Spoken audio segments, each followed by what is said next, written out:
I think the best way for me to tell you about my screenplay is to tell you how I came up with the idea. I've always been a huge fan of coming-of-age movies, especially ones like Stand By Me or The Breakfast Club, where there's a group of immature kids and at the end of the movie, they learn something about themselves and grow up in the process.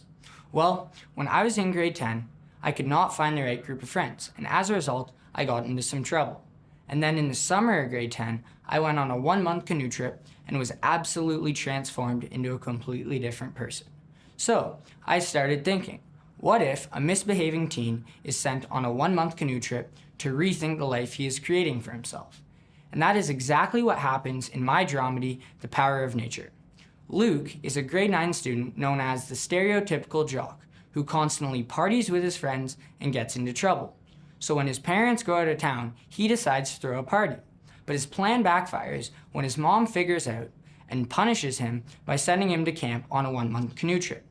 The main problem is that there is a bully on the trip who is mean to Luke, and he constantly goes out of his way to make sure that he has a bad time.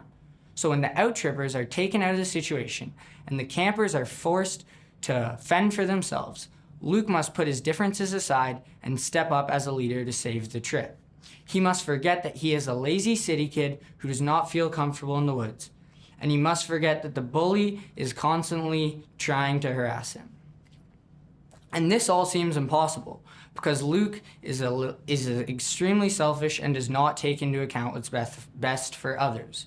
So, The Power of Nature is a story about a misbehaving teen who is sent on a 1-month canoe trip as punishment and is faced with the physical and mental challenges of being stranded in the wilderness.